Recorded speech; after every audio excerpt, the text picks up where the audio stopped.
ನಮಸ್ತೆ ವೀಕ್ಷಕರೇ, ಮೆಂಡೋ ನ್ಯೂಸ್ ನೆಟ್ವರ್ಕ್ಗೆ ಸ್ವಾಗತ. ನಾನು ನಿಮ್ಮ ದಿವ್ಯ. ಪಹಲ್ಗಾಮ್ ನಡೆದಂತಹ ದಾಳಿ, ಆ ಒಂದು ದಾಳಿಗೆ ಪ್ರತಿಕಾರವನ್ನ ತೀರಿಸಿಕೊಳ್ಬೇಕು ಅಂತ ನಮ್ಮ ಭಾರತದ ಯೋಧರು ಪಾಕಿಸ್ತಾನದ ವಿರುದ್ಧ ದಾಳಿಯನ್ನ ಮಾಡ್ತಾ ಬಂದ್ರು. ಸೊ ಈ ಒಂದು ದಾಳಿಯಲ್ಲಿ ಉಗ್ರರ ಅಡಗುತಾಣಗಳನ್ನ, ಉಗ್ರರನ್ನ ಎಲ್ಲರನ್ನು ಕೂಡ ಧ್ವಂಸ ಮಾಡಿದ್ರು. ಸುಮಾರು 40 ಜನ ಪಾಕ್ ಸೈನಿಕರು, 100 ಜನ ಭಯೋತ್ಪಾದಕರು ಇವರೆಲ್ಲನ್ನ ಧ್ವಂಸ ಮಾಡಿದ್ರು. ಇದಲ್ಲದೆ ಪಾಕಿಸ್ತಾನದ 6 ಸೇನಾ ನೆಲೆಗಳನ್ನು ಕೂಡ ಧ್ವಂಸ ಮಾಡಿದ್ರು. ಆದರೆ ಇದೆಲ್ಲದಕ್ಕೂ ಕೂಡ ಹೆದರಿದಂತಹ ಪಾಪಿ ಪಾಕಿಸ್ತಾನ ಕದನ ವಿರಾಮ ಮಾಡ್ಕೊಳ್ಳೋಣ ಅಂತ ಅಮೆರಿಕ ಬಳಿ ಬೇಡಿಕೆಯನ್ನ ಇಟ್ಟು, ಭಾರತದ ವಿರುದ್ಧ ನಾವು ನಿಲ್ಲೋದಕ್ಕಾಗಲ್ಲ, ಅದರ ವಿರುದ್ಧವಾಗಿ ನಾವು ಹೋರಾಟ ಮಾಡೋದಕ್ಕಾಗ್ತಾ ಇಲ್ಲ, ನಮ್ಮ ಆರ್ಥಿಕವಾಗಿ ಎಲ್ಲದರಲ್ಲೂ ನಷ್ಟ ಆಗ್ತಾ ಇದೆ, ಸೊ ಹಾಗಾಗಿ ಯಾವುದು ಬೇಡ, ಇದೆಲ್ಲವನ್ನ ಇಲ್ಲಿಗೆ ನಿಲ್ಲಿಸೋದಕ್ಕೆ ಹೇಳಿ ಅನ್ನೋ ರೀತಿಯಲ್ಲಿ ಅಮೆರಿಕದ ಮೊರೆ ಹೋಯಿತು. ಅಲ್ಲಿಂದ ನಮಗೆ ಒತ್ತಡ ಬಿತ್ತು. ಅಂದರೆ ನಮ್ಮ ಮೋದಿಯವರಿಗೆ, ನಮ್ಮ ದೇಶಕ್ಕೆ ಇದೆಲ್ಲವನ್ನ ನಿಲ್ಲಿಸಿ ಸಾಕು, ಇಲ್ಲಿ ನಿಲ್ಲಿಸ್ಬಿಡೋಣ, ಅವರು ಆಲ್ರೆಡಿ ಹೊಡೆತ ತಿಂದಿದ್ದಾರೆ, ಬೆದರಿದ್ದಾರೆ, ಹೆದರಿದ್ದಾರೆ, ನಿಲ್ಲಿಸ್ಬಿಡಿ ಸಾಕು ಅಂತ ಅಮೆರಿಕದಿಂದ ಒತ್ತಡ ಬಂತು.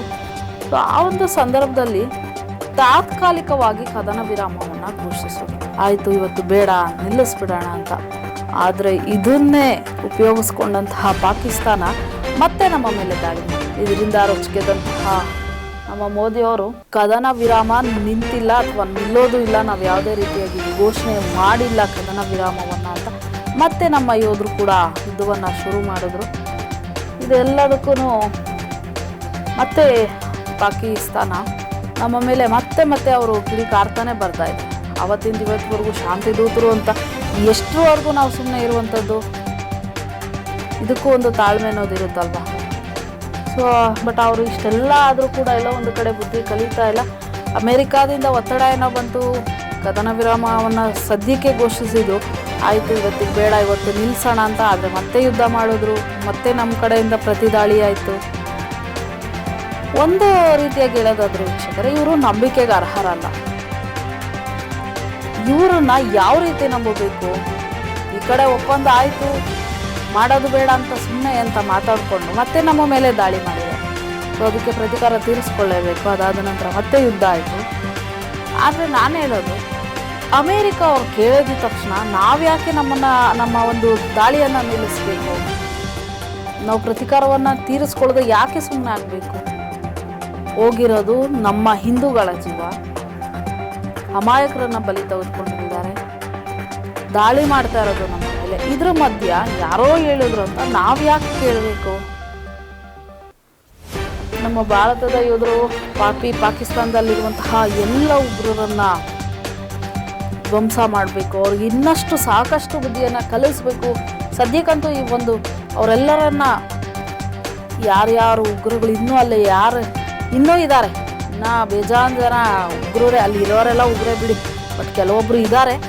ಆದರೂ ಕೂಡ ಅಲ್ಲಿನ್ನ ಎಷ್ಟು ಜನ ಉಗ್ರರು ಇದ್ದಾರೆ, ಅವರೆಲ್ಲರನ್ನ ಹೊಡೆದುಳಿಸಿ ಅವ್ರಿಗೆ ಬುದ್ಧಿ ಬರೋವರೆಗೂ ಕೂಡ ಈ ಒಂದು ಕದನ ನಿಲ್ಲಬಾರ್ದು, ಅವ್ರಿಗೆ ಸರಿಯಾಗಿ ಬುದ್ಧಿ ಕಲಿಸ್ಬೇಕು ಅನ್ನೋದು ಎಲ್ಲರೂ ಕೂಡ ಅದನ್ನೇ ಹೇಳ್ತಾ ಇದ್ದಾರೆ. ಯಾರೋ ಒಂದು ಕೇಳಿದ್ರಂತ ನಾವ್ಯಾಕೆ ನಿಲ್ಲಿಸ್ಬೇಕು? ದಾಳಿ ಮಾಡ್ತಾ ಇರೋದು ನಮ್ಮ ಮೇಲೆ, ಹೋಗ್ತಾ ಇರೋದು ನಮ್ಮ ಜೀವ, ಅವ್ರಿಗೇನು ಗೊತ್ತು ಅದ್ರ ಬೆಲೆ ಅಂತ. ಸೊ ಆದರೆ ಇದ್ರ ಮಧ್ಯೆ ಏನಾದರೂ ಒಂದು ವೇಳೆ ಕದನ ವಿರಾಮ ಘೋಷಣೆ ಆಯಿತು, ಮತ್ತೆ ನಾವು ನಿಲ್ಲಿಸಿದ್ವಿ, ಆಯಿತು ಅವ್ರಿಗೂ ನಮಗೂ ಯುದ್ಧ ಬೇಡ ಸಾಕು, ಇದು ನಿಲ್ಲಿಸೋಣ ಅಂತ ಏನಾದರೂ ಘೋಷಣೆ ಆಯಿತು ಅಂತ ಅಂದರೆ ಈ ನಂಬಿಕೆಗೆ ಅರ್ಹರಲ್ಲ ಅಂತ ನಾನು ಆಗಲೇ ಹೇಳಿದೆ. ಸೊ ಅವ್ರೇನಾದರೂ ಮತ್ತೆ ನಮ್ಮ ವಿರುದ್ಧ ಏನಾದರೂ ದಾಳಿಯನ್ನು ಮಾಡಿದ್ರೆ ಇದಕ್ಕೆ ಬಾಂಬ್ ಹಾಕಿ ತಿರುಗೇಟನ್ನು ಕೊಡ್ತೀವಿ. ಇದೇನಾದರೂ ನಮ್ಮ ಮೇಲೆ ಮತ್ತೇನಾದರೂ ಶೆಲ್ ದಾಳಿ, ಡ್ರೋನ್ಗಳ ದಾಳಿ ಏನಾದರೂ ನಾವು ಮಾಡಿದ್ರೆ ಇದಕ್ಕೆ ಬಾಂಬ್ ಹಾಕಿ ನಿಮ್ಮ ಇಡೀ ಪಾಕಿಸ್ತಾನವನ್ನು ಉಡಿಸಿ ಮಾಡ್ತೀವಿ ಅಂತ ಮೋದಿಯವರು ಘೋಷಣೆ ಮಾಡಿದ್ದಾರೆ. ಯಾವುದೇ ರೀತಿಯಾಗಿ ಇವತ್ತು ಕದನ ವಿರಾಮದ ಬಗ್ಗೆ ಮಾತುಕತೆ ಇದೆ. ಮಧ್ಯಾಹ್ನ 12ರ ನಂತರ ಒಂದು ವೇಳೆ ಏನಾದರೂ ಕದನ ವಿರಾಮ ಘೋಷಣೆ ಆಯಿತು, ಸದ್ಯಕ್ಕೆ ಸಾಕು ಇದೆಲ್ಲ ನಿಲ್ಲಿಸೋಣ ಅಂತ ಆಯಿತು ಅಂದಾಗ ಮತ್ತೆ ಏನಾದರೂ ಇವರು ಒಂದು ವೇಳೆ ಮತ್ತೆ ದಾಳಿ ಮಾಡೋದು ಅಂದರೆ ಅವರನ್ನು ಮಾತ್ರ ನಾವು ಯಾವುದೇ ಕಾರಣಕ್ಕೂ ಸುಮ್ಮನೆ ಬಿಡೋದಿಲ್ಲ. ಇನ್ನಷ್ಟು ತೀವ್ರ ಆಗುತ್ತೆ ಈ ಒಂದು ಹೋರಾಟ.